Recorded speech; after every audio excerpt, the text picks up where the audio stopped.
Hello, I'm Lister Velt Middleton. We are very glad to have you with us.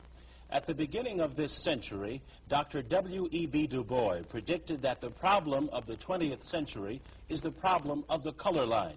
And color, the glorification of one and denigration of another or others, continues to play a dominant role in determining how power is distributed.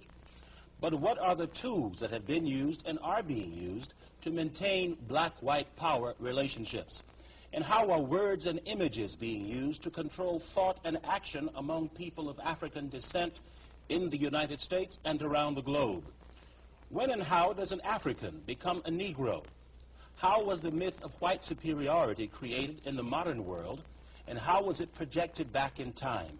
So-called Western education for black children, poison or medicine, the origins of humanity, the beginnings of civilization, royal African images in ancient Egypt, and Africa's gift to Europe.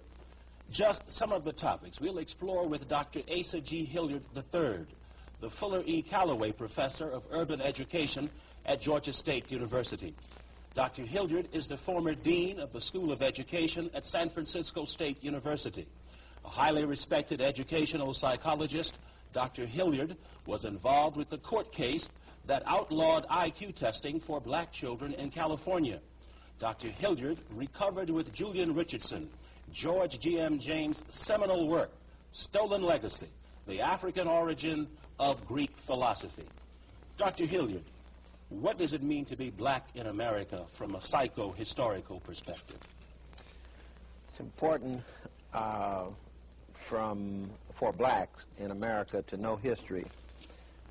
That history includes the history of enslavement in Africa, of colonization, later of segregation in the United States. My own studies as a psychologist of the uses of history have shown that this enslavement had more than one part to it. There was the physical enslavement.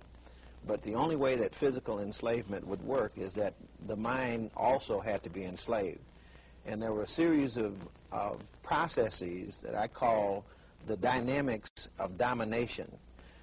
These processes go something like this, that in order for one group of people, in this case Europeans, to control an African population, it was necessary first to erase African memory. Secondly, to suppress the practice of African culture. Third, to teach white supremacy. Fourth, to control the institution of socialization, to prevent African people from educating their own children, from sending their own messages and so forth through media and what have you. The control of wealth, and finally, physical segregation. These are the historical activities that Europeans engaged in order to conquer the continent, to enslave people, to practice segregation. And of course, if you look closely at that list, you'll notice that the first few things on the list are really psychological. For example, to destroy memory or to suppress or erase memory is a psychological operation which disables anyone as an individual who had no memory. Now, when you say memory, you're talking about personal memory or what? I mean the memory of one's group history in particular. Personal memory would be important if we're talking about your own psychological individual adaptation. But you can use the same thinking to apply to a group. When a group loses its historical memory, it is disabled as a result. So these were some of the very calculated and conscious tactics that were applied that resulted in the disabling of the African population. So history, identity, the teaching a belief in white supremacy, each of these is a psychological process that was practiced, and we need to understand that in part by going back and examining the historical record. And having understood it, it's possible to gain control over those things that control us. What do you mean by de-Africanization, and how did that process work? Well, of course, that leads right out of what we were just talking about, that the erasing of memory, the teaching of white supremacy and so forth, can place an African population in a position where it begins to reject its own image of itself, its own memory of itself, its own history, becomes less African in conscious behavior, although it's very hard to become, if you're truly of African origin, it's very hard for that behavior to disappear, but it's easier for the consciousness of that behavior to disappear. And so over a period of time, figure the centuries that African populations have been in America, it's possible that the population merely American, each of these is a step or an indication that there is some loss of conscious contact with one's true identity. You have talked about the neuroses, I guess that's the word maybe, among the European population during this enslaving period. Would you address that, please? Right. Well, if you operate a system of domination, a formal system of domination, by those rules that I talk about, you have to confront the truth. And the only way that you can be consistent in applying those rules is ultimately to bend the truth. And after a while, it results in an adaptive process that we call racism, which is really a mental disorder. It's a disorder in the mental sense because it follows the rules of mental disorder. For example, manifestations of racist behavior as a result of domination are the denial of reality, perceptual distortion, delusions of grandeur, phobias in the face of differences, and projecting blame, blaming the victim. Explain those, please. Well, each of these are ways that, I guess you call them adjustment or adaptive mechanisms. For example, if you take Africa as it really existed, and you attempt to subjugate Africa, as Europeans did, it couldn't work if you're subjugating another human being. So that human being had to be changed mentally into something else. It had to be changed into a subhuman or an animal or anything else. But you could not operate and be consistent with yourself. So it required a change in one's mind, which meant that Europeans had to begin to lie to themselves about what Africa was and had been. And in the process of keeping that misinformation going, then one adapts to unreality. So when you see reality, it's necessary to deny reality. So denial of reality would be an example of that, would be to look at the population of Egypt, which was a black population, and to say it was a white population. That's a flat-out denial of what the facts say, and that, of course, has been typical throughout history. Perceptual distortion is just simply not getting a clear view of what is really true, even while looking at the truth. Teaching of white supremacy means the belief in the supremacy of white people, or it could be anyone who would follow the rules of oppression. If one decided that their own group was superior to all other groups, that would be an example of what I call a Napoleonic complex, because it is not true that the white group is superior to anyone else, but the belief in that would be a psychological distortion of reality, and in that sense would be following the rules for oppression. Okay, as we get ready to go to the first slide, you said that racism is a mental disorder. Yes. I was interviewing a gentleman the other day, and I brought that up in a conversation, and he said, well, racism is not a mental disorder. He said racism is very ordered.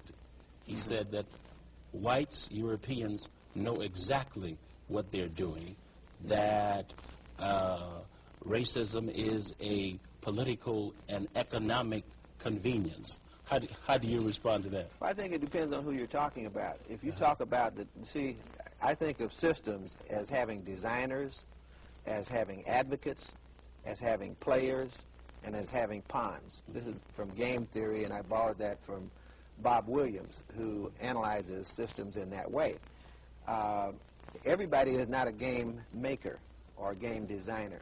So the game designer might be conscious of creating a racist system, whereas the advocate probably becomes unconscious. They buy into the system that was created by the designer. And so the advocate is a racist in the sense that I'm talking about it, or the dealer, you know, those people who carry out the rules of the master in the system without really knowing why the master created the system or even that a system was created. They just simply inherit a belief system and an action system. And in that sense, they are players in the game, but they are not the game makers. So I make a distinction. Now break that down for the person on the street one time. Right. Go over that again. So there are some people who are puppets. All right. And there are others who are puppeteers. Thank you. Free your mind. I'll try to do a better job. Okay. Free your mind. Return to the source. African origins. Why that title? Okay. Well, obviously we've been talking about the fact that the adjustment to domination is kind of a mental adjustment as well as a physical adjustment. So for the person who is enslaved and for the person who enslaves, I've already suggested that there is a distortion between the real world and what they believe. There's a mismatch between those two things. So what we need to do in order to get back at the truth is to have mental freedom. So I like to title this a program about mental freedom. So it's free your mind. Return to the source suggests the way to get to mental freedom. That means going back to primary sources. Instead of talking about what someone heard, let's go to the evidence itself. Also, in the case of African people, it means returning to African sources because that's the only way that renewal can occur.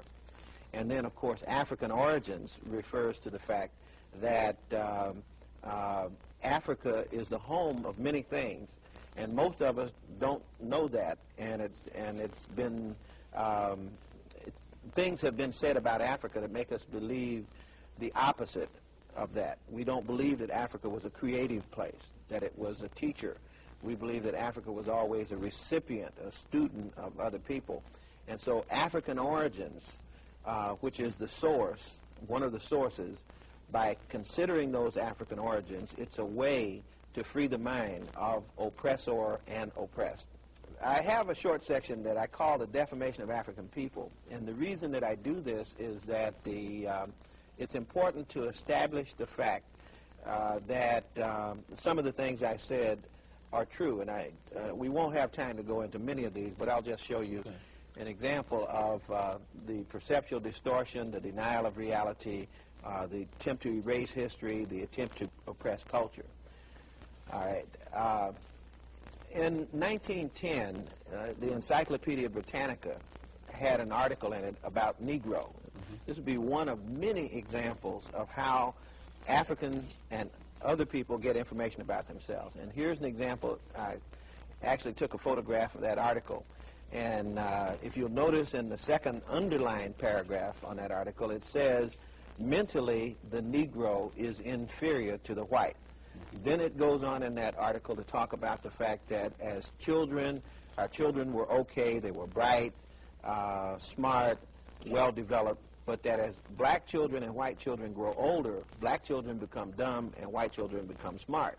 And therefore, you have to think of black and white people as being different people. This is in the Encyclopedia Britannica. This is in the most respected encyclopedia, Encyclopedia Britannica. So the most authoritative thought then would have sanctioned this view in 1910. And that was not unlike what was being said in theological schools, which were teaching that Africans did not have souls, that would be taught in certain biology classes, which were teaching that Africans were not even a part of the same branch of the human family, that would have been taught in history classes, which taught that Africans had no history, and so forth and so on. In other words, that whole body of thought that emerged during the periods of the past couple hundred years to create the orientation among Europeans that would allow them to oppress African people without feeling bad about it. So what does this say about the role white scholarship played and continues to play in the oppression of black people? In general, European scholarship has been leading in the creation of the belief system. In fact, I think it would be safe to say that without the scholars, there would have been no racism, because they helped create the belief system with authenticity. If a professor of biology says that Africans are inferior, there would have been no racism, because they helped create the belief system with authenticity. If a professor of biology says that Africans are inferior, if a professor of theology says it, it's different than having a man on the street say it. So we can actually, in tracing the history of racism, in other words, we don't have to speculate about this. There are many good books on the history of racism led by scholars in academic institutions. A good example would be the book by Alan Chase called The Legacy of Malthus. And there are many others. The Leopard Spots by Stanton.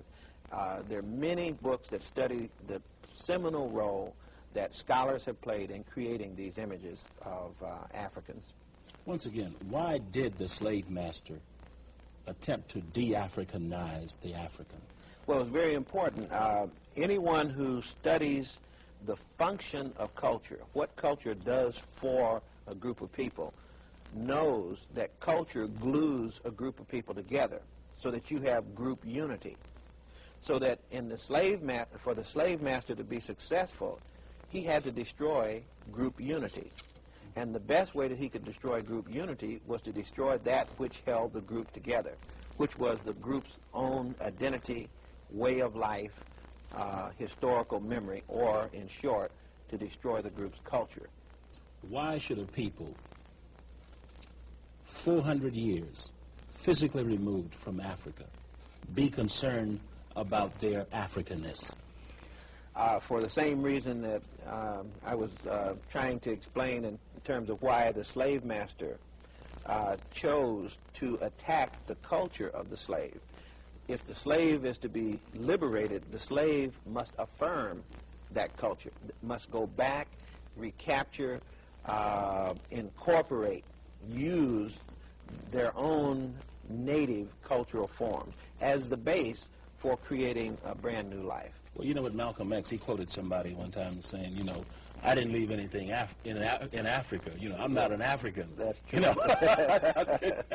Yeah, he said, you say I haven't left anything in Africa. Mm-hmm. He says, why, you left your mind in Africa, which is true. Okay. Okay, let's take a look then at the next example. Would be a page out of a catalog called Johnson Catalog, where white actors, minstrels could get something that was called nigger makeup. And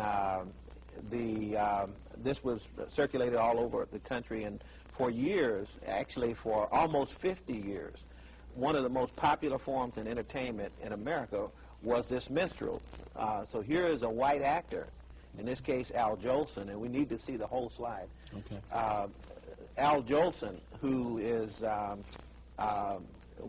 became very famous doing imitations of imitation black people, because these were not real black people. But you'll notice that he has burnt cork on his face, and he's done something to his hair, and then he becomes comic, and that gives him the opportunity to project an image of African people to other people. And so this is another example of the defamation of African people. Here's a contemporary example. This is Darky toothpaste that's sold by Colgate Palmolive Company. It's sold in the Far East, and again, the exaggeration of black facial features, the business of ridicule and so forth, making fun of black people.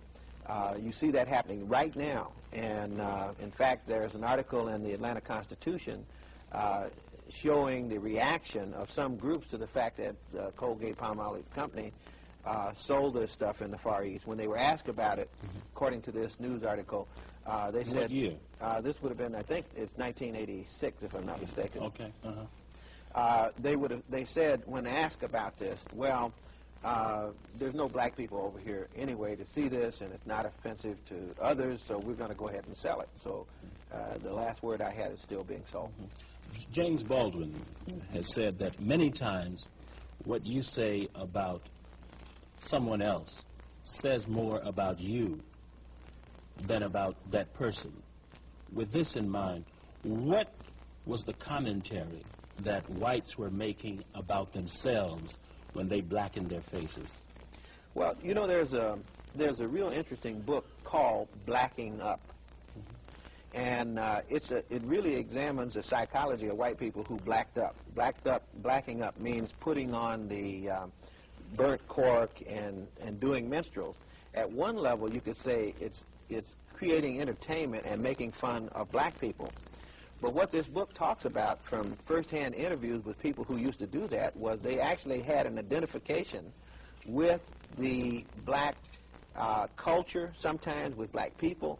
And one person said they just didn't feel right until they got blacked up. They'd lay down at night and dream about blacking up. They'd have this in their dreams for days and days on end, and until they could actually get blacked up and begin to do the things that they thought black people did. Oh, no. Are there strong Freudian implications for this, or what? If I were a Freudian psychologist, I'd give you a Freudian explanation for it. But clearly it's something that needs to be studied as a behavioral phenomenon. You know, the idea of the psychological meaning that this has for whites, other than just simply making fun of black people. Some people treat it as just being mean, but there's much more to it than that.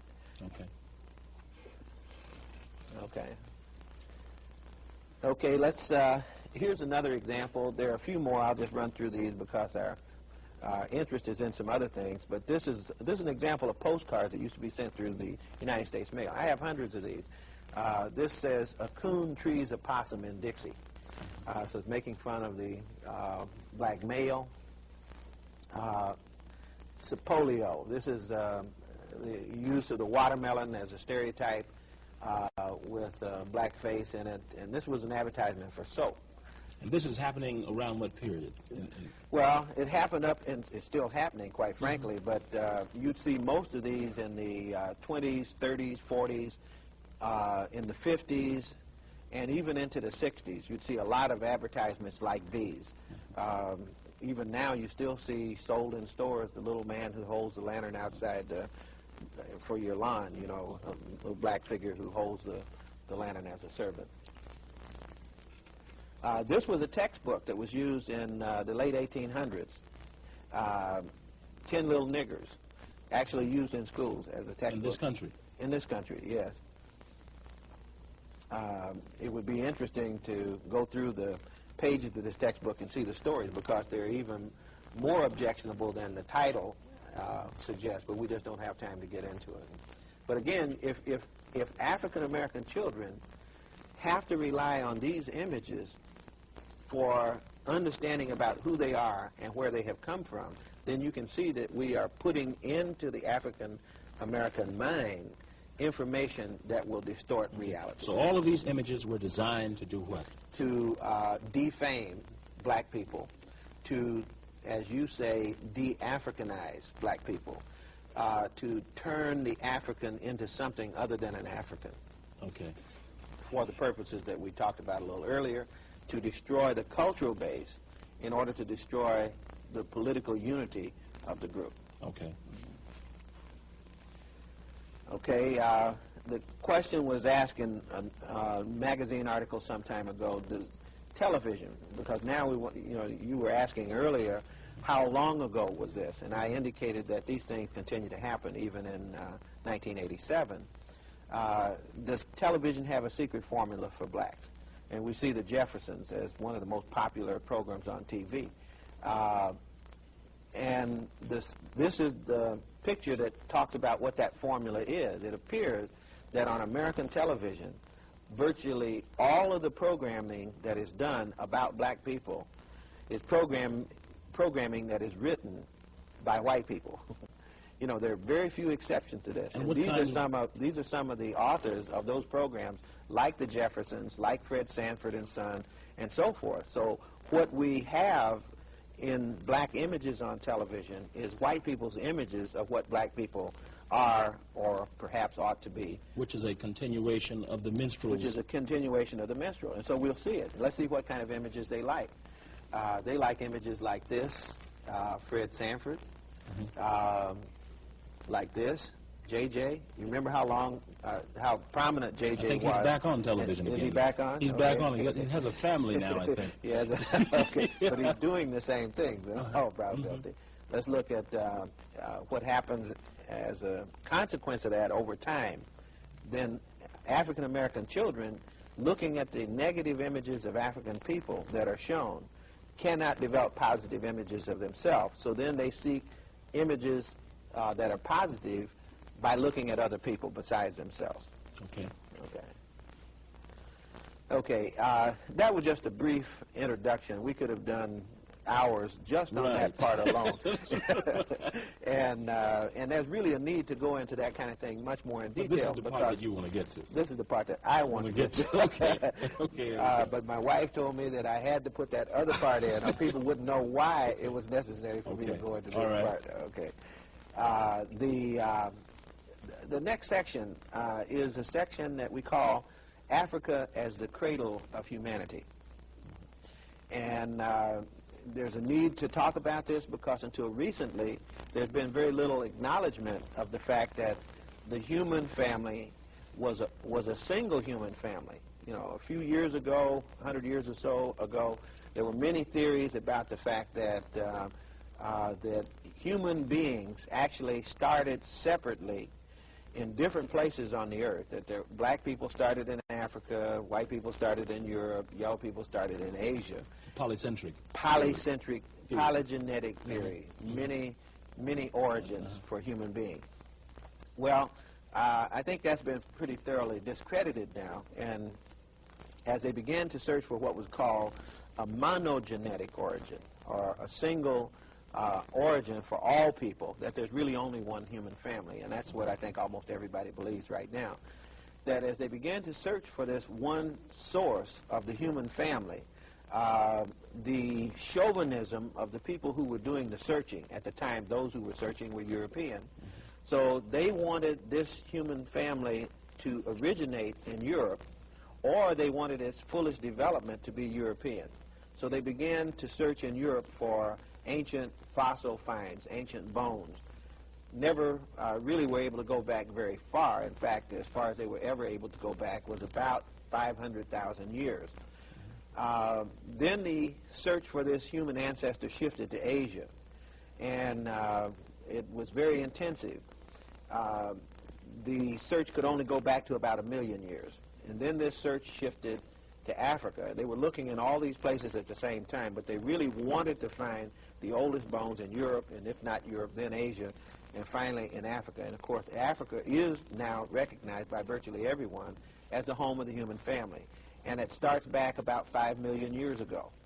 And Africa is not only the home of all the human types. There are 6 different human types that have been on the earth, and Africa is the home of all 6 of those types, and the earliest form of each of those types is found on the continent of Africa. Well, once again, why were European scholars so bent on making Europe the place of origin of humanity? They would be what you call Eurocentric. In other words, they wanted to elevate Europe, to claim all good things for Europe, and at that time the origin of man being in Europe could have been considered support for the theory of white supremacy or European supremacy. Now, what time are we talking? What time period are we talking about? We're talking about the 1600s, 1700s, 1800s, during that period, but especially during the last 200 years. Okay, the National Geographic magazine is, I guess in 1985, November of 1985, that's when this particular issue was presented, contains the summary of the information that I was just giving you, and I will go through it very quickly. Today, Africa is recognized as the cradle of the human race. That's one line out of that article on early man in National Geographic. Skin color was probably dark, an evolutionary adaptation to the tropical sun. Why is that? Why was skin color dark? Well, biologists have a rule, an explanation that says that warm-blooded animals, like human beings, when they live in tropical climates, in humid tropical climates, develop pigmentation. They have a chemical called eumelanin, which is responsible, among other things, for skin color. And that dark skin color in the tropics protects you from the ultraviolet rays of the sun. So anyone who was not protected in that way generally wouldn't survive. For example, albinos can survive to a normal life in northern Europe. A normal life, there's really very little threat to their lives. But in the tropics, very few live beyond the age of 30. So because of the ultraviolet rays of the sun being damaging to people with that pigmentation. And until we had air conditioning and other forms of adjustment, it wasn't easy for populations not native to Africa to survive in Africa. But so that if you were guessing what the early African looked like, as people who study that do now, the archaeologists, paleontologists, biologists who are interested in ancient human beings, their best guess is that these ancient human beings had to be black people, just as the people of Africa today are. Okay. Okay. Okay, here is one of the human types. Remember I said there were 6 human types. There were 2 different types of Australopithecines, Australopithecus gracile, Australopithecus robustus, Homo habilis. And these 3 types that I've shown so far are found only on the continent of Africa. Nowhere else do they exist. Then we have the first one to leave the continent of Africa was Homo erectus, the one that I'm showing you now. Homo erectus left the continent of Africa approximately 1 million years ago. And we call this one Pithecanthropus erectus, if you've heard heard him talked about in school. Then there is Neanderthal. This one apparently left the continent of Africa somewhere around 500,000 years ago. But the oldest bones for Neanderthal are found on the African continent. This one is called Homo sapiens sapiens. This is the only one that's left out of the 6, and that's modern man. And so, who also originated in Africa. Now, there's some new information on modern man. For years, the best estimate as to how old modern man was in Africa was that modern man was approximately 100,000 years old in Africa. It turns out now that there are some people who are doing studies of mitochondrial DNA, which is genetic information in the human cell. And it turns out that there's 2 different types of DNA information generators. One is in the middle of the cell, or the nucleus of the cell. The other is in the tissue of the cell. That DNA that's in the tissue of the cell is carried only by the female. That allows scientists to study the evolution of different groups. And without going into all the technical details, which I don't understand, and it is necessary at this point, it is important to point out that in 3 different parts of the world, in London, I think it was at Oxford, at Emory University in Georgia, Atlanta, at Berkeley, California, at these 3 universities, independently, these scientists have studied through computer modeling, backwards in time, the origin of the human family. And they come up with a woman they call African Eve. And instead of 100,000 years old, this woman is 250,000 years old. That's the estimate. And it turns out that in their theory, one African woman is responsible, or at least is the direct ancestor of every human being on the face of the earth. Everybody who now lives traces their ancestry back to this one African woman. And the speculation about how she looked is that she would look like a person that we call the Australian bush people. The South African Bushmen in the Kalahari region, not the Australian, but in southern Africa, in the Kalahari region, you have the so-called bush people, and that these people have the genetic material that is diversified enough to have been the unit that became the parent group for everybody else in the world. So once again, this woman would have been how old now? 250,000 years old. At Now, least. just by way of comparison, the oldest Homo sapiens sapiens bones that we find in Europe are 50,000, about 40,000 to 50,000 years old. This is the Grimaldi skeletons that were found in the Grimaldi cave. So you have the African, how long ago now? You have the African at least 200,000 years before they moved to the European continent. And the European comes on the scene when? Well, the African comes on the scene in Europe approximately 50,000 years ago. In other words, the first European was an African too, and is still an African. It's just an African who has changed. And once again, what happened to that African once he got to Europe? Well, you had several ice ages and a change in environment, and the theory is that the change in environment, and especially the ice age part of it, being cut off from the African continent, having a completely different environment with respect to diet and climate and all those things, resulted over a 20,000-year period in physical changes, genetic mutations to adapt to that particular environment.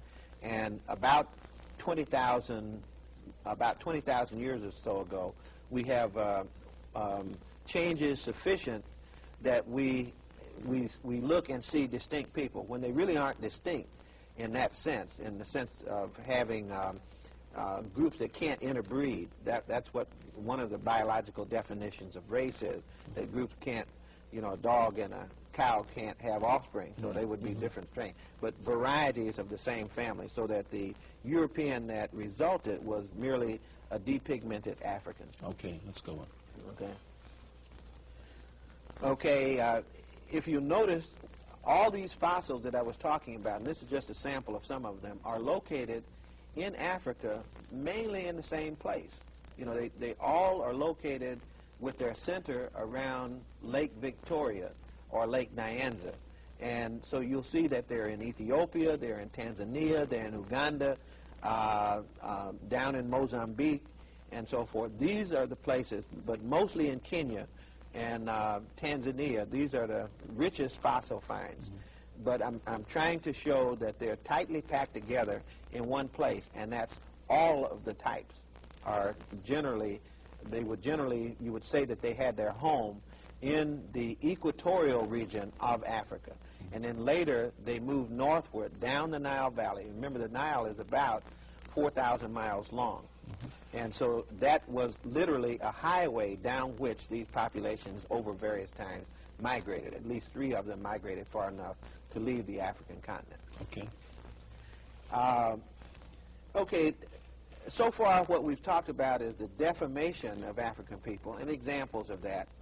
Then we've talked about the origin of the human family, which brings us to really what is the most important part, because early man, early man and modern man being found in Africa by itself has very little meaning for most of the things that we're concerned about, which has to do with what some people call civilized behavior. So what we want to know, though, is when did human beings begin to develop high civilization, and who were these human beings that did that? It turns out that Africans were, according to the records that we have now, the ones who first developed the elements of high civilization. And that's what we'd like to look at right now, which is the story of high civilization in the world, which is also the beginning of civilization on the African continent.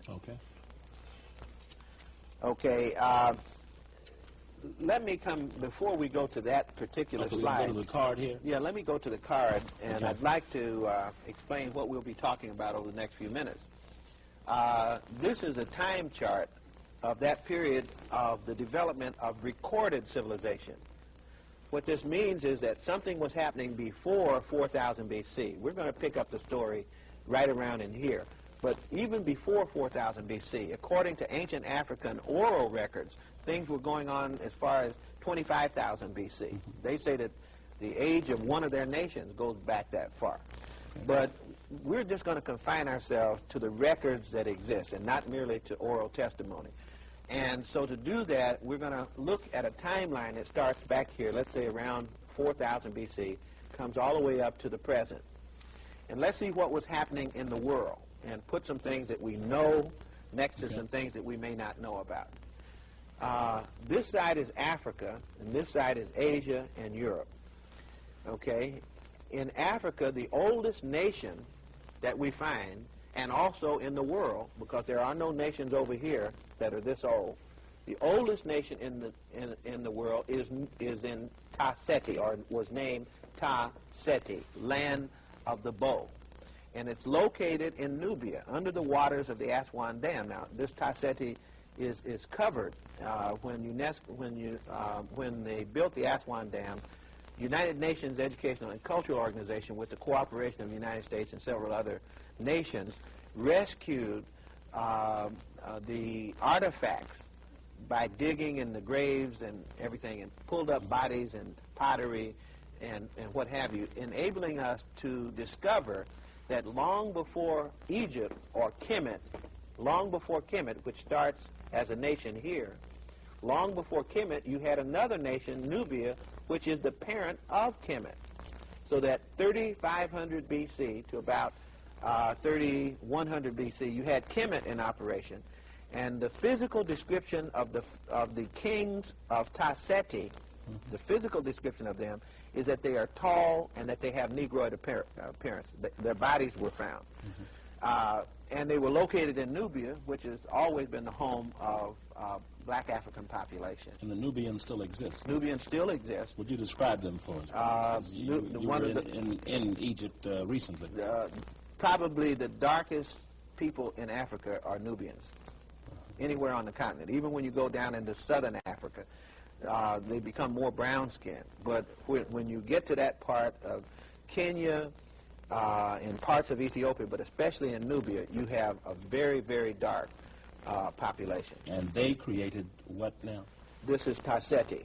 Everything, all the evidence shows that was the population of Ta Seti. Which is older than Egypt. Older than Egypt. Okay, go ahead. Okay, now we have Egypt, 3100 BC, and we have 12 dynasties. These are 12 families. We have it grouped this way for a very special reason. That was the first nation that most people knew about in the world.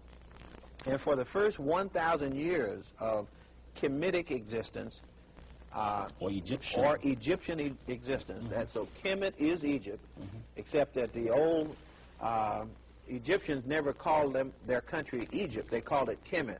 So we call it Kemet to refer to the old civilization. So if you say Egypt, you're really talking about the new civilization, which is mainly Arabic, which is a foreign population, just like the European population is in America now. But they weren't here 10,000 years ago. The people who are in Egypt now are... They are people who came from Syria, Assyria, even Persia and places like that, and mixed with Nubian populations. So they're mainly a foreign population. Okay. Yeah. Okay. The 12 families, 1 through 12, go from 3100 BC up to about 2000 BC. What's important about that is all the pyramids were built during that period. All the major pyramids were built during that period, and no invaders had conquered an African country in the record. There's no record of invaders having conquered Africa from outside, which means that all the pyramids were built by native Africans, and most of the main pyramids were built at the first part of this family, in what we call the Old Kingdom, dynasties 3, 4, 5, and 6. That's when most of your pyramids were built.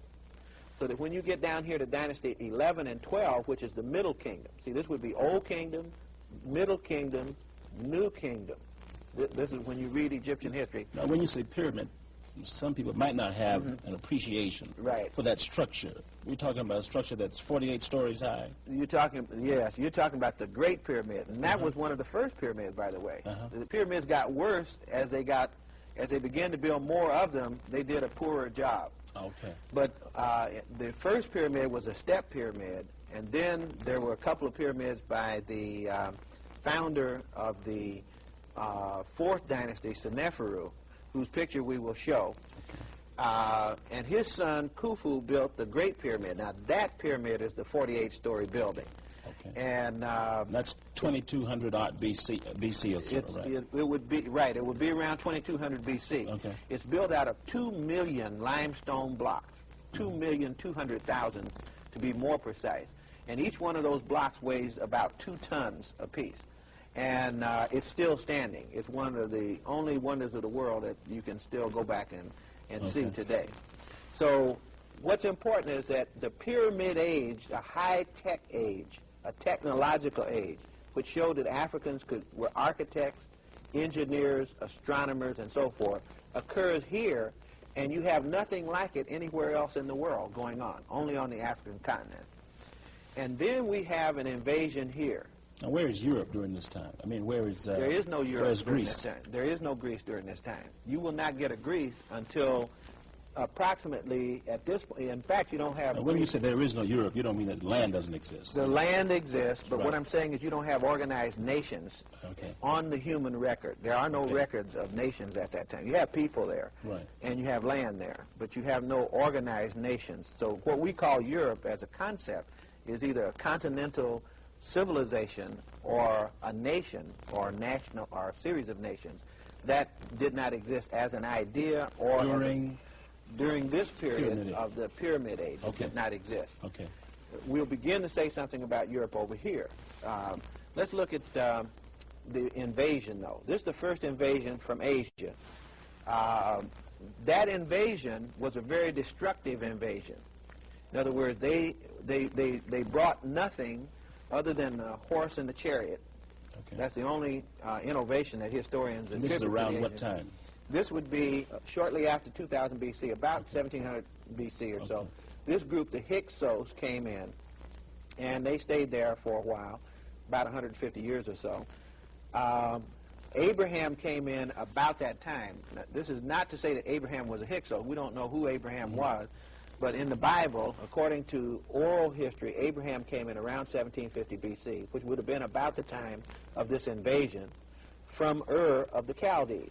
Moses then leaves about 1300 B.C. Again, we don't know because all of this is oral history. And but these two overlap this invading period, which disrupts the continuity of Kemet. Kemet comes back. Egypt comes back in this grand and glorious dynasty. This would be the great golden age. See, there was a golden age in the Pyramid Age, there's a golden age in the Middle Kingdom, and this is the grand golden age right here. This is the King Tut, Nefertiti, Nefertari dynasty. After the invaders were kicked out. After the invaders were kicked out. And we will see who kicked the invaders out. And then we had a growth program again. In other words, what I'm trying to say is that all of the high-tech periods were led by natives. In other words, you have nothing left of what these people did. Then there's also a 19th dynasty. This is the Ramses period. I'm not going to talk about that. We got about 10 minutes, I think. 10 minutes, is that all? Go ahead. The 25th dynasty, which is the Revival Age. These are important golden ages of native black African rule. That's why I have them posted there.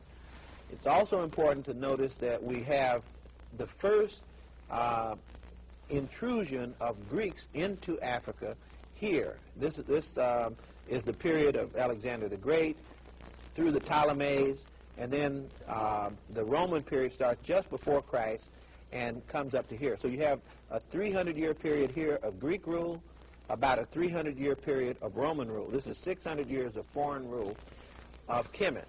And so I'm putting this up because later when I show you a couple pictures of Greeks and Romans, we want you to see where they come into Egyptian history. And they come in during what period specifically? They come in just around the time of Christ. And they come in at the end of the period. In other words, they contribute literally nothing, but they take a lot out. So this is why we say the foundation of Greco-Roman civilization, culturally, is an African foundation. They took what they learned here home and began to imitate those cultural forms. Actually, the contact between Greece and Rome and Africa begins here when Africans went to Greece and Rome, especially say the that Greeks. again now. Say that again. Africans in this kingdom here, the 12th dynasty, around 2000 B.C., Africans were in what we call Greece. In fact, one of the people I will show you on the slides is supposed to be the founder of Athens, according to Greek mythology, not according to African mythology, but I mean also according to African mythology. But this is what the Greeks said about. But the Greeks their said origin. that their founder, you know, came from outside, especially Athens, which is very important. So I hope that this timeline will help us to place the pictures of the royal images in some kind of order as we go through those. Okay, let me ask you to go through it one more time in our remaining minutes. Just briefly go over that again. Okay, so you start with the first nation in human history, Tasseti. You follow Tasseti, you go a little bit north on the continent to a place we now call Egypt. It's called Kemet, for 12 families, and then an interruption from Asia. Some more families in the 18th dynasty, and then there's a period of kind of general decline. Another revival here in the 25th dynasty, sometimes called the Ethiopian dynasty. And then the Persians come in here, some more deterioration. Finally, the important period that we know most about Egypt from is the Greco-Roman period here, around the time of Christ, and that marks the end of political control of Kemet by native Africans. And it meant that outsiders will, from there on, outsiders will control Kemet. The culture stays the same through the whole 3,000-year period. Okay. Any last comments final comments before we... Before we break, you might say here is also, when these people lost out, some of them moved south, and we have a 600-year period of rule by African queens at the same time that the Greeks and Romans were ruling the north part of the continent. These queens ruled from Meroe, up near Khartoum in what is now Sudan. And there's a whole story to be told about them that we just will not have time to get into. Okay, thank you. Thank you. We'll come back. Thank you.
Hello, I'm Mr. Velt Middleton. We are very glad to have you with us for this second part of Free Your Mind, Return to the Source, African Origins, with Dr. Asa G. Hilliard III, the Fuller E. Calloway Professor of Urban Education at Georgia State University.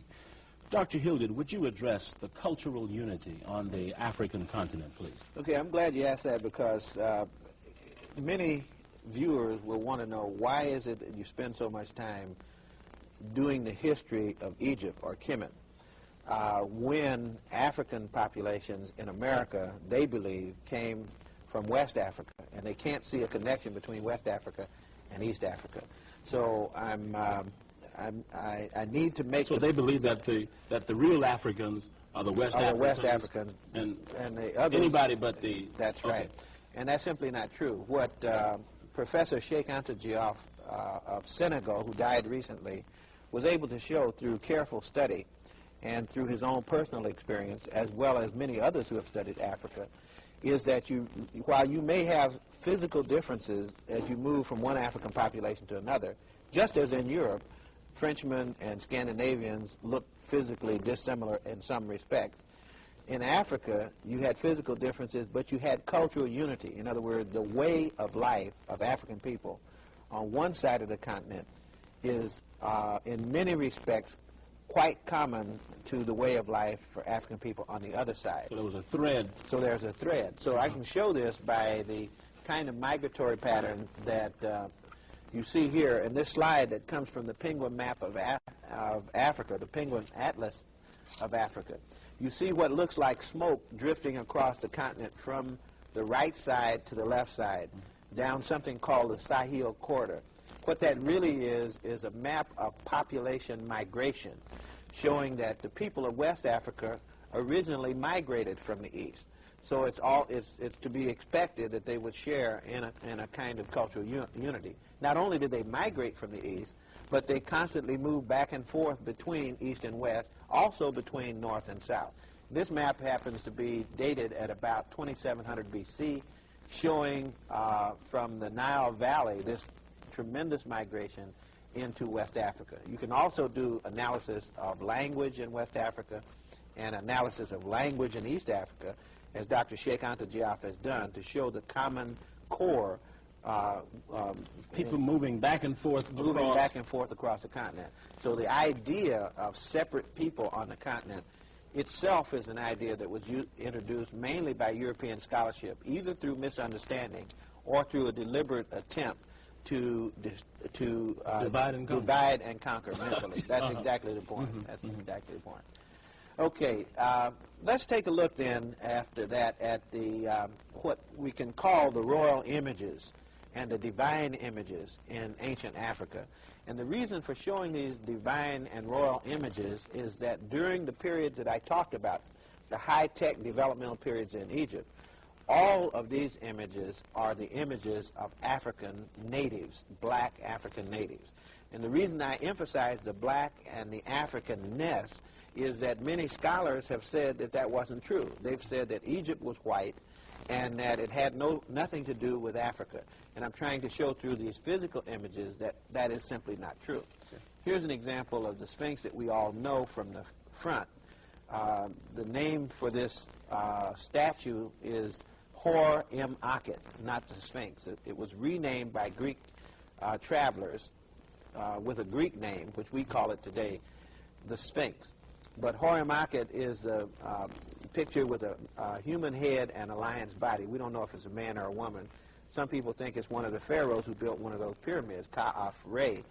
But the best evidence I have is this may be the oldest monument in the valley near the pyramids, and I think that it would be somewhere close to 10,000 years old, rather than the age that it would have to be the building of a pharaoh, or the image of a pharaoh, Ka-af-Re.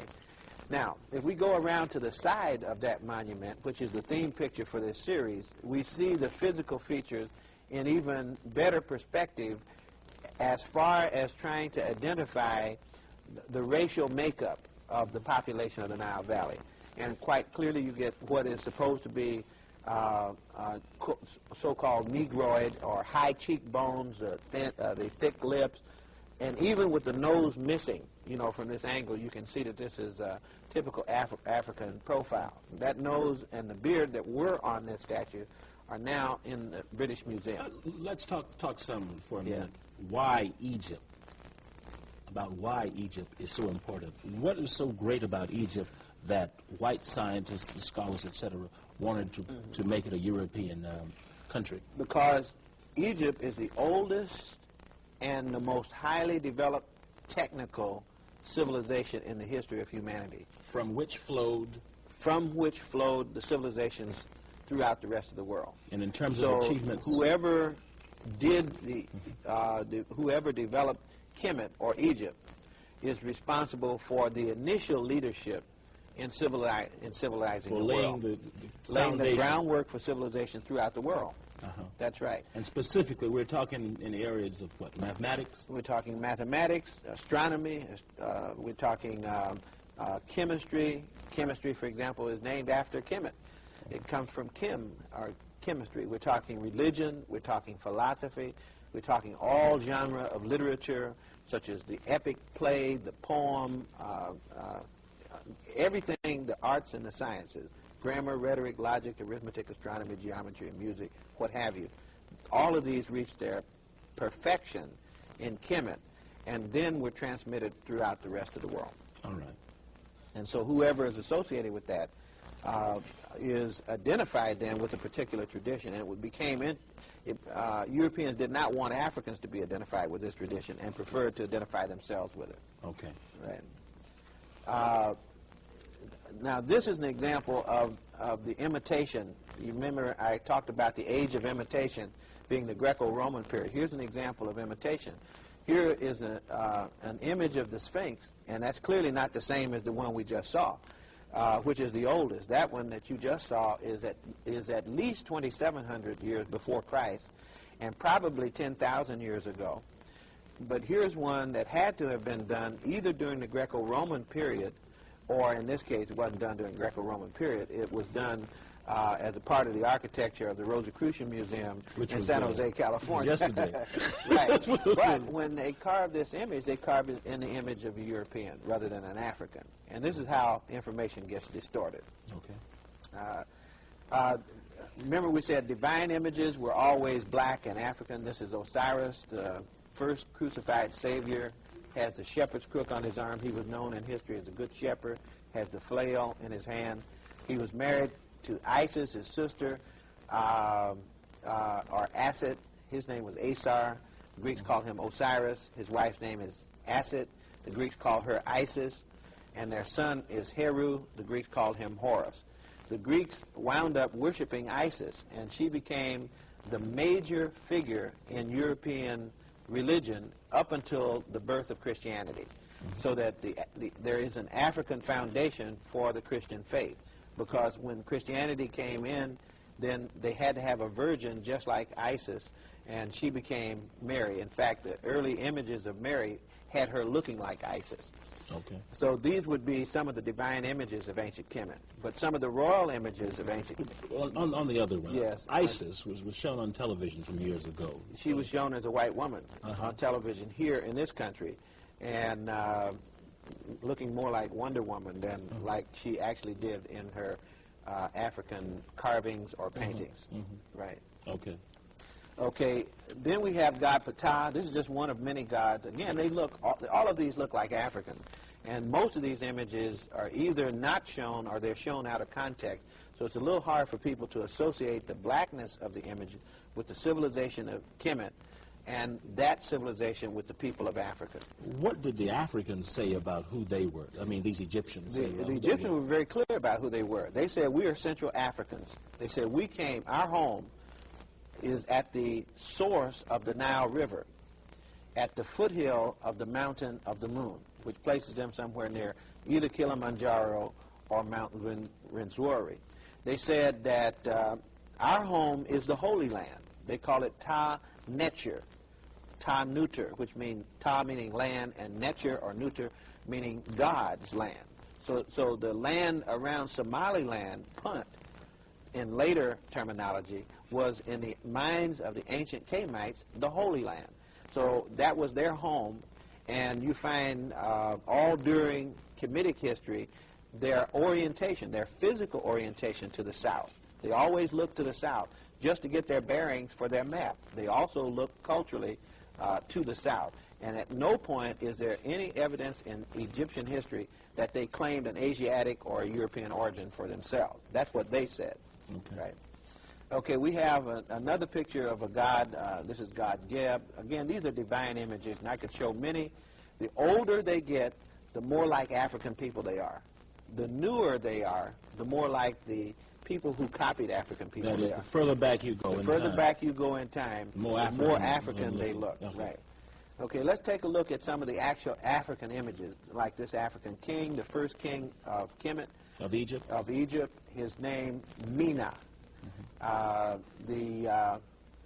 This is Pharaoh Zoser. This is the one to build the first pyramid. Remember, I gave you this.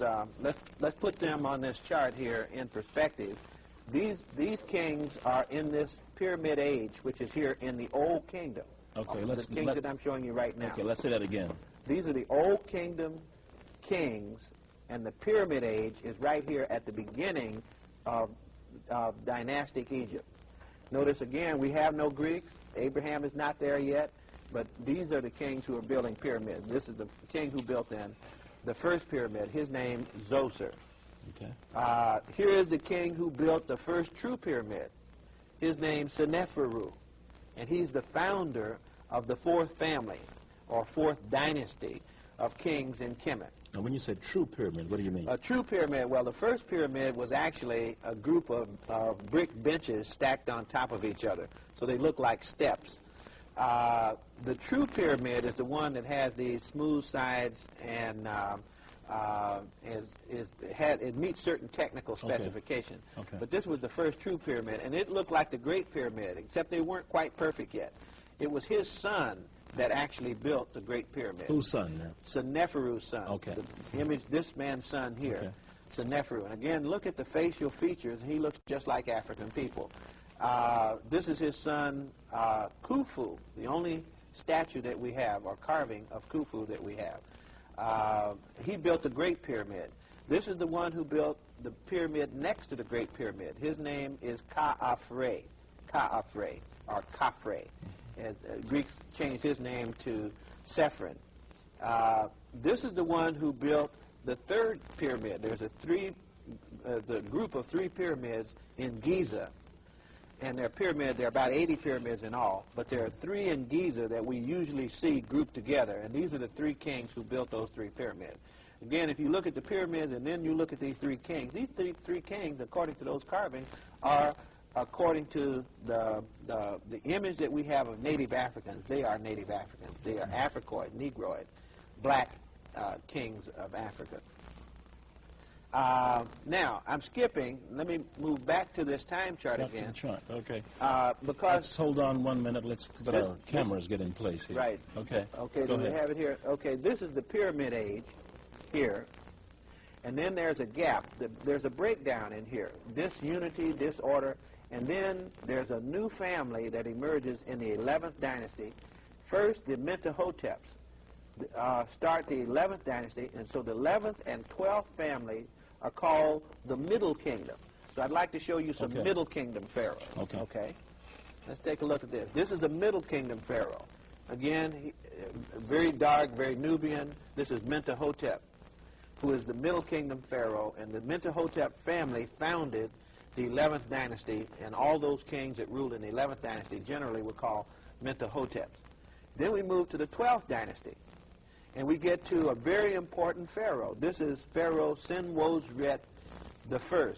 The Greeks changed his name to Sesostris. The reason I say he's important in this Middle Kingdom is that this is the man who, according to European legend, was the founder of Athens.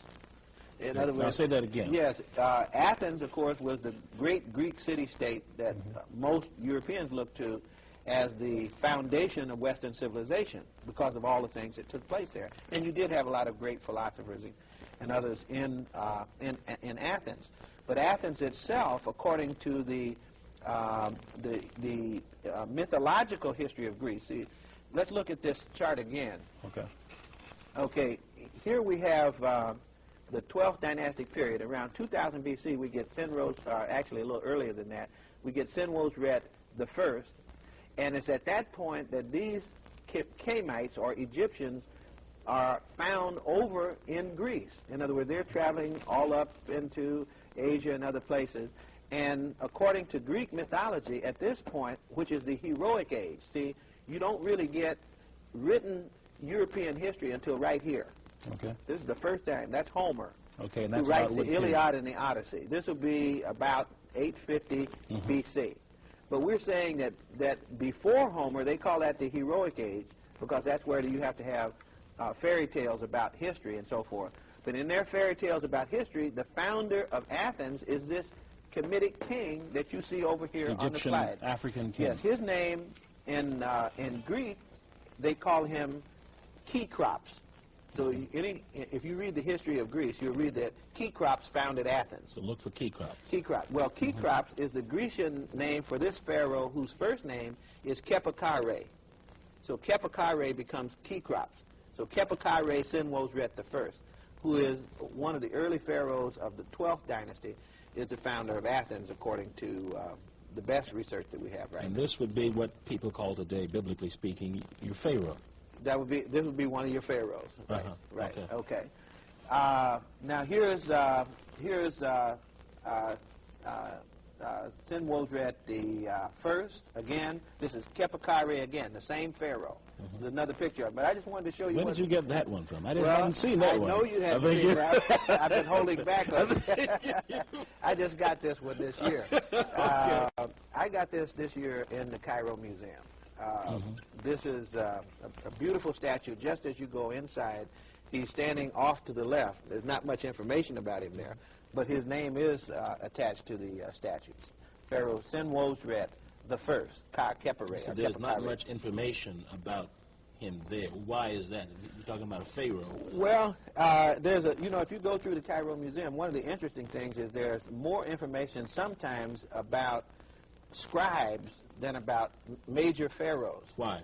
Well, we have to speculate as to why it is, but some of the scribes that have all this information and attention and prominently displayed are the ones that have more European appearance. And you find these Europeans coming into Egypt later on.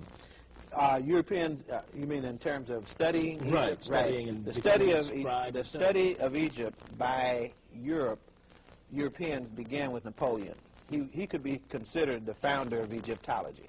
All right. So these European images that you find of the... Yes, there are images in Egypt, carvings, paintings, that would be more European or Asian in appearance, because there were types that had come into Egypt at all times. People were travelers, a few settlers, and so forth. And they could rise in the hierarchy. In other words, there was no bar to their going to school, becoming educated, becoming even politically powerful. They could do that. But in general, there was no large population. The Greeks barred for a time? The Greeks were barred from schools up until about 500 B.C. Okay. And they began to go in with Pythagoras, with Anaximander, Anaximenes, a whole host of pre-Socratic Greek students went to Africa. Yes, and around 500. And they would let them. What was the reason for that? For their not having been allowed to? I don't know the reason for it. We just know that they were not permitted there. Okay. There was actually, according to George James, a bar against their admission. Okay. All right. Okay. No, I've taken you way off course. That's okay. We're going back and see Senwosret II. Again, I want to show as many of these royal images as I can. Senwosret II. This is, remember we saw the first. This is the successor, Senwosret II, and then here's Amenemhet III. And this is your Egyptian king. This is an Egyptian king, pharaoh, Amenemhet III again. Can you go back to that other one? Yes, we'll go back to the other one. Now this is an Egyptian king. Yeah. These statues, these images, and maybe we should say that these are not drawings recently done. No, these are carvings that were done. This would have been done around 2,000 years before Christ. Okay, now, these carvings were around all along. Oh, they've been here. All right. Why was it that you had European images when the Egyptian story was put on the screen? Well, again, you have to remember what's happened. If you look at Egyptology and if you look at Hollywood, Europeans have claimed African history for themselves. And so you'll get Yul Brynner, Carlton Heston portraying Egyptians. You'll get Vivian Leigh and other European actors and actresses. And so after a while, the public begins to believe that this is what they really look like. We had these images that we could look at, and we could get people who looked like them, but they did not do it. Now, we talked earlier about the minstrels period and where whites blackened their faces, poking fun, etc., at blacks. But can it not be said that that the minstrels period began when whites sought to portray the Egyptians, ancient Egyptians, as whites? That would be a true minstrel. That would be a true minstrel, because that clearly is not, I mean, it does not accord with the record. Okay, let's look at the Menemet again, please. Okay, he's a very important pharaoh. This is another image, and I want to get to this one of him. This is the same person. Amenemhet. An Egyptian king. Egyptian king. Let's go back to the chart. I'm saying that repeatedly because I know. Go ahead. Okay, let's go back to the chart. Here he is back here, Middle Kingdom. His Greek name is Memnon. Agamemnon. So when we go to Greek literature down here, and the Greeks began to write about their heroic age and their connection with Africa, we can actually find in Africa these people that the Greeks talked about. But nobody told me that when I was this going to is school. Well, you're looking at Great Memnon, and so I'm telling you this so that if you go back to school, this is Memnon. You can carry to those who would teach our children the kind of information that they need to have. This would be Agamemnon, Great Memnon. When, in fact, there are two statues that are misnamed Memnon in the Valley of the Kings, because when the Greeks first got over there, they thought they finally had found the home of Memnon. They just saw two giant statues, and turned out it wasn't Memnon at all. It was one of Amenhotep the third. Okay. But so his African name was Amen-Amet. Okay. God Amen comes forth. Okay. Notice he looks almost like he's got dreadlocks on here, the braids. That was very prominent in the ancient committee. Now, let me go back to the chart again, because this is also very important. Okay. We now have skipped from this period to this period. In other words, we've left the second golden age, the Middle Kingdom, and we now go to the third golden age. Golden Age 1, Old Kingdom, 2, Middle Kingdom, Golden Age 3. Now let's take a look at some of the things going on in that golden age. Okay, we have this university. This is a scale model of the University of Epet-Isut, which is the oldest university system in human history. This system, at one point in the 18th dynastic period, which would be around 1500 to 1300 BC, enrolled almost 80,000 students. They had a full faculty with the subjects of grammar, rhetoric, logic, arithmetic, astronomy, geometry, and music, what we call the 7 liberal arts. This was the educational system that was in place at the time that Greek people came to Kemen. Now go back and show who the people were that established this. Okay, the people, the images you showed earlier. Okay, the images that we're showing are these people. See, now I just skipped back to the 12th dynasty, but in this dynasty, these people were teaching trigonometry.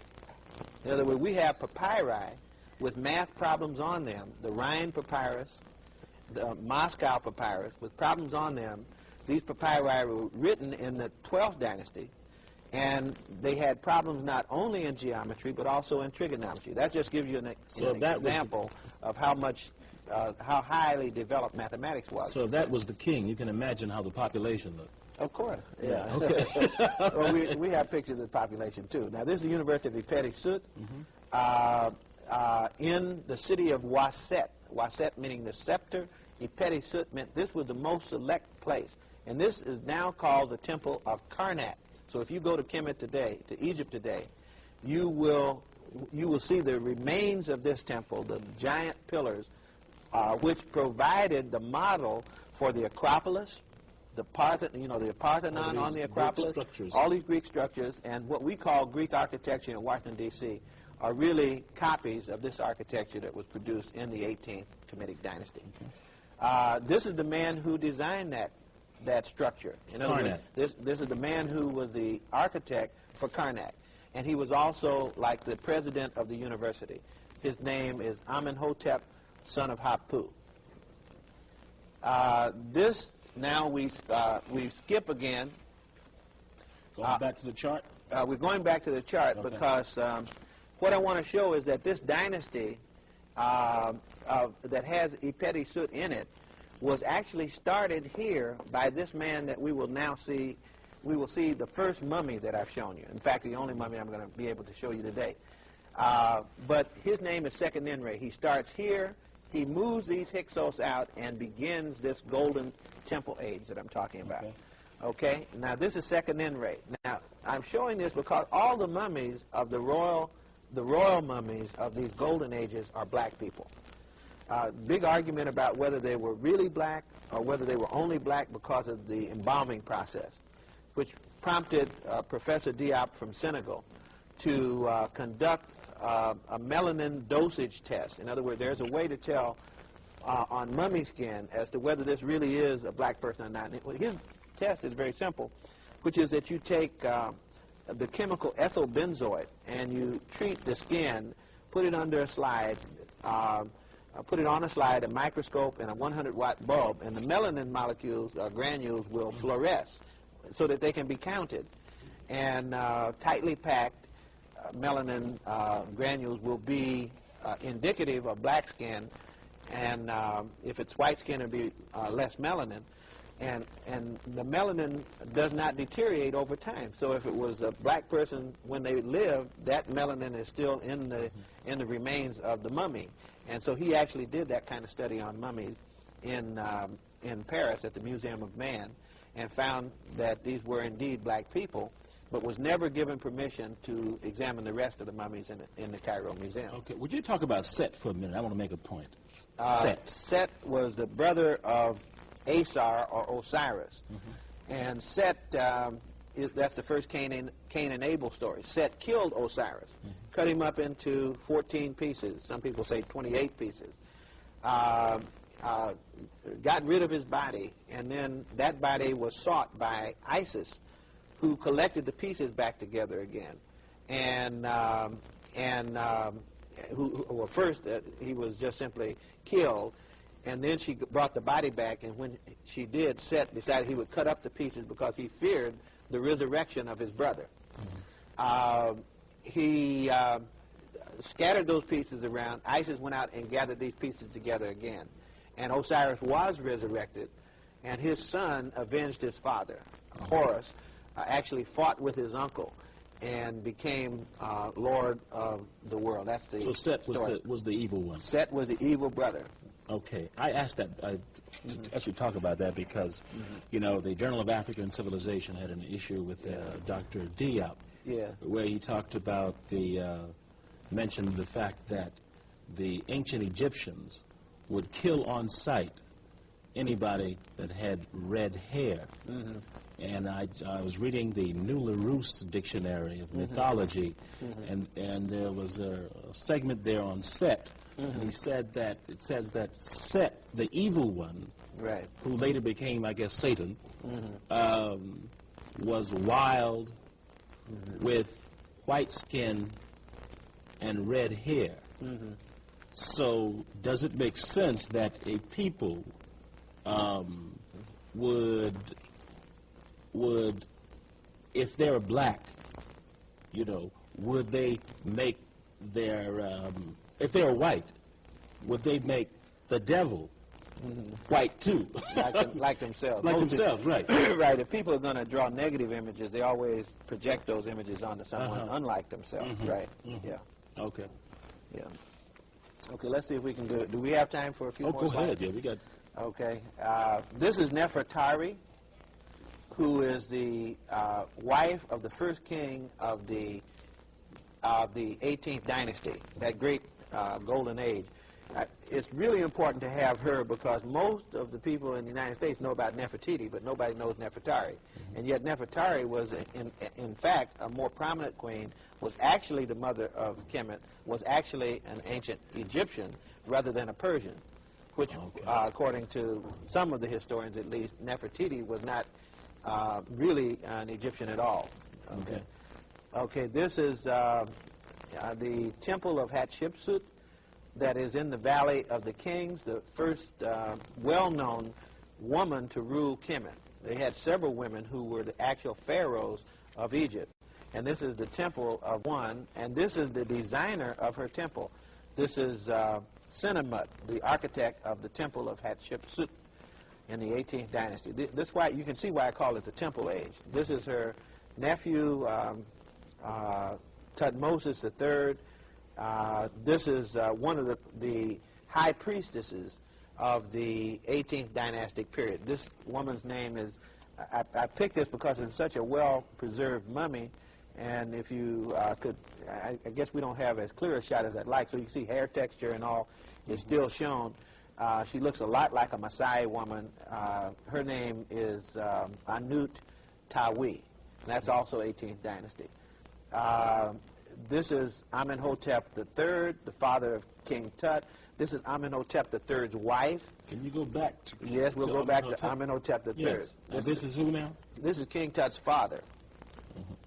And also Pharaoh Akhenaten's father, the founder of monotheism. Or some people think he's the founder. Yeah. That's not true, but okay. Monotheism is older than Akhenaten. That's another program. So this is Amenhotep III. This is Amenhotep III's wife, Queen T. Again, this was a queen that they could easily project just like Nefertiti, but no one ever sees her.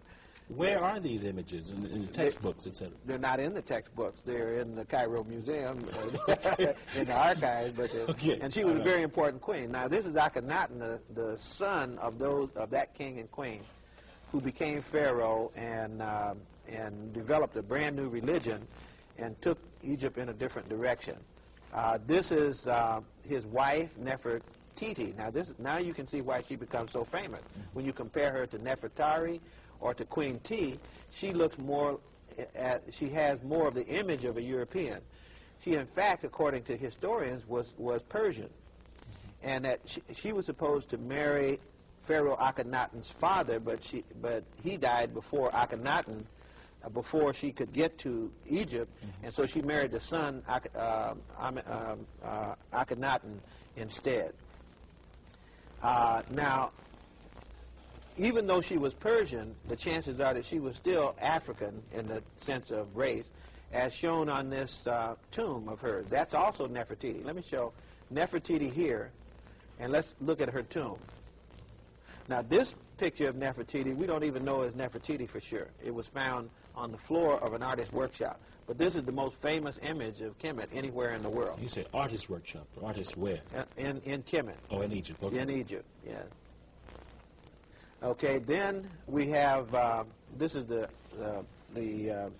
material that I was quoting, showing that, according to Moray, she was actually Persian, the daughter of a Persian king, rather than Egyptian. These are the daughters of Pharaoh Akhenaten and Nefertiti. They were said to be deformed because they have long heads. In other words, they were not normal Europeans, according to the people who said that. But here are Africans all over Africa who have the same head shape. In other words, that's the most typical head shape that you find in the African population. That's from East Africa and also from West Africa. Okay, here's King Tut, who was the brother of Akhenaten. This is the golden mask. Keep this image in mind when I show you the next slide, because the next slide will be a picture of a news advertisement for the King Tut exhibit in Los Angeles, coming out of the Los Angeles Times. Okay. I want to show you the real thing. Then I want to show you what an artist does, and that will give you an indication of why we should never accept artist sketches. We should always ask for the original document or the original carving if we can possibly see it. So here's King Tut the way he looked to his artist. Here's King Tut the way he looked to the artist in the Los Angeles Times.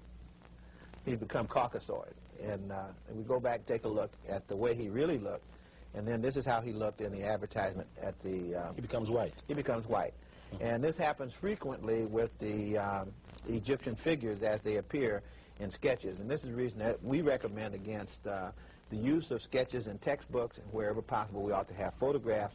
And even better than that, we ought to have the actual object, because even in photographs, it's possible that the color is not a true rendition of the color, as I indicated with Queen T. In black and white, you really don't pick up the natural color of the statue as it appears, and it's really better to have a color picture. And then, of course, look at what's happened to King Tut by the time it gets to the children. So let's go back and look at this again. We start out with the golden man, the way he looks. This is the way the adult population will pick it up in the advertisement in the newspaper. And this is how we will tell the children about King Tut. So this is an example of what? This is an example of actually changing history to deny to African people their own history and to give that African history to someone else. Because we saw his father earlier. We saw his we saw him. We saw him. I go back and just look at. This is what he looked like. That's the mask, though, That's right? the mask. I even have his mummy. You know, I don't have the mummy in the show, but the mummy looks like the mask. Not like the artists who drew these art pictures here in the 1900s. Okay, we skip now on the chart to the 25th dynastic period here. And I'm just going to run through these because there were some other pharaohs, and I just want to be able to give the contrast. Each of these dynasties that I've picked to emphasize are the main dynasties. These are the golden ages, not the invaders' dynasties. These are the native African dynasties. Now let's look back at the pharaoh. What did he look like? This is Pianki. You had Kashta, Pianki, Shabaka, and so forth in that 25th dynastic period, and Teharka. Okay? Now, this is also the dynasty that is associated with Mexico, 25th dynasty, around 700 B.C. We think that we have excellent proof that these were the people who became a part of the Olmec civilization in Mexico and who left their images there in stone. And we don't have time to go into detail about this. Which would mean that Africans were here. Were in America before Christ, not just before Columbus, but before Christ. And again, when we say these things, we have, we're not talking about a piece of pottery. We're talking about an actual rock Polaroid of the images of the people. I like that, rock Polaroid. Rock Polaroid. See, here they are again. These are the giant Olmec heads outside Mexico City in several places, Tres Zapatas, La Venta, these locations in Mexico. You notice the contrast. Okay, this is no longer a pharaoh. In other words, now we have moved to this period here, which is the Greco-Roman period. And the image that I'm showing you now in the Greco-Roman period is the image of Alexander the Great. So we now have a foreign invader that will establish Greek rule for 300 years. The important thing about these invaders is that they not only establish political rule, but they do something very strange for an outside power. They begin to imitate the culture of the people that they conquered. So they begin to dress like Africans. They begin to embalm their bodies like Africans. They adopt an African religion. They go to school in Africa and pick up African science and go back and create universities like Africans. They build their buildings like Africans and so forth. And if you were a robot right now, I'd punch fast forward. Yes. I'd push, that's right. But our time is tight now. Okay, well, fast forward. Alexander the Great, the Ptolemaic general following Alexander the Great. Notice he's dressed like a pharaoh here.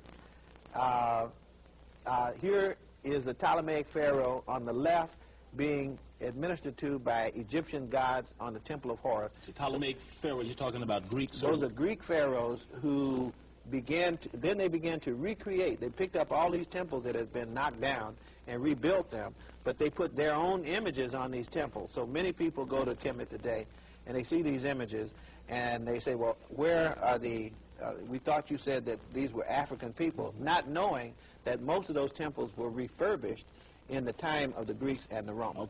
Yeah. You say that we have to stop now. No, go ahead. Go ahead. I want you to go ahead. You want me to hurry. That's right. Okay, they begin to mummify their bodies. This is an example of Greco-Roman mummies. You saw earlier one mummy of ancient Kemet. Well, Egyptians had been mummifying their bodies for years, but it's a very significant step when people who primarily relied on cremation suddenly shift over and start burying their dead and mummifying their dead that are buried in the African tradition. Let me ask this question. Yeah. Why should black John Q. Public care about all of this ancient history? Well, for the same reason that white John Q. Public cares a great deal about ancient European history. In other words, you can't go to school 3 days without being reminded of the greatness of Europe. And that's appropriate, you know, and to be told that Shakespeare, a knowledge of Shakespeare. In fact, there was a man who just published a book called Cultural Literacy, E.D. Hirsch, and in that he had 4,000 things everybody's supposed to know. And the biggest chunk of the list that he produced about what everyone in the world is supposed to know to be considered culturally literate is information on ancient European history, which is the Greco-Roman world. Okay. So why do they do that? Because they know that cultural unity is equal to political unity and economic power. And so the person who's watching who might be working at McDonald's Right. or some college, Yeah. it is important that their children see their images and read about themselves because what? It is important because without self-knowledge, you have no orientation. In other words, it's like a person walking around with amnesia, with no memory. You don't really have a background to use to explain the experiences that you're having. So when any group of people disconnects itself from its own historical tradition, it is at the mercy of anyone else who comes along and tries to help them look at things on a day-by-day basis. Quickly, Yes. what is wrong with the people reading, always reading, the history of another people? Well, first, I think you should read everyone's history. But I think if we always read the history of someone else, we will become psychologically unbalanced. We will become people who do not belong anywhere, because it's clear that you can't belong to someone else's You mentioned history. the thing about the sheepdog some time ago. You want to hear the story of the just quickly, sheepdog? quickly. Okay. You have a plane to catch, right? I do have a plane to Right. catch. So this has to be a short sheepdog Right, story. right, Yeah, okay. right. Basically, it's a true story about how sheepdog are trained, and that you train a sheepdog, a dog that you can whistle and tell him to go herd sheep, and the owner can sit down on the hill, his master can sit on the hill, and this dog will run all over in the hot sun and herd sheep for him wherever he wants him to go by signal. And the way he trains the dog to do that is to put that dog, as it is born, into a pen with sheep. And this dog actually nurses and eats, it sucks on a sheep mother. And it grows up thinking it's a sheep. In other words, it has the body, intelligence, endurance, strength of a dog, but it has the mind of a sheep. So that it is then pliable, amenable. It can be trained to do things that are very undog-like, and do things even not in its own interest, do things that really are not beneficial to his sibling. For example, he could see a dog that was born at the same time that he was from the same mother, but if he never saw that dog until he was an adult, he would treat his own brother as if he's the enemy. So the black child, the black student, who is always reading someone else's history, exclusively. Is like a sheepdog? Yes. Okay. Is that what you were Let's get a quick one. You want one or Let's two go. more slides? Yeah. Let's see if we can find it. Okay, here's a good one. I have collected together some of the images that we've been looking at, mixed them with images of African Americans and African people to emphasize the theme that you've heard before from Dr. Joseph Ben-Jochannan, which says they all look alike. And what he's, of course, referring to is that no matter where African people have been dispersed throughout the world, that they still hold not only the physical image of Africa, but they also hold the cultural orientation of African people. And that may be a good slide to stop on. Oh, really? If you've got more time. I mean, as far with as all the that, slides. with all that you have said, Uh-huh. what is the most important thing that the black parent, the black child, the black teacher can do? Okay. Speaking as an educator and as a psychologist now, in trying to identify the most urgent priority that I can find that will help us to do what we have to do. And that is, I think that there is... What we have to do, the goal here is what? The goal is unity and resurrection. And liberation. And liberation. Well, liberation for resurrection. As a people, not just as individuals. I think it's important for our people to be strong again. In order for that to happen, it means that there has to be a systematic activity, I guess I call it study, to restore memory. In other words, parents and children and teachers alike have to be re-educated. They have to have new information and new insights that give them a basis for looking in a different way at the experience that we happen to be engaged in. So that means a study of history. That means a study of culture. That means creating the institutions that will let us practice that history and practice that culture. Is the answer money, necessarily? I don't think the answer is, money would be great, but I don't think the answer is money. It's interesting to me that as I go around the country and look in African-American bookstores, that it's the grassroots people that seem to be buying the books. That many of the African-Americans who have gotten bachelor's, master's, and doctor's degrees are not readers. They're not using their minds to refresh their perspective, and many bookstore owners will tell you that. So what does this tell you about the talented 10th? It tells you that many of the talented 10th have been, according to Carter G. Woodson, miseducated. Well, you haven't, and we thank you. Thank you. Thank you very much. That's our program. Thank you.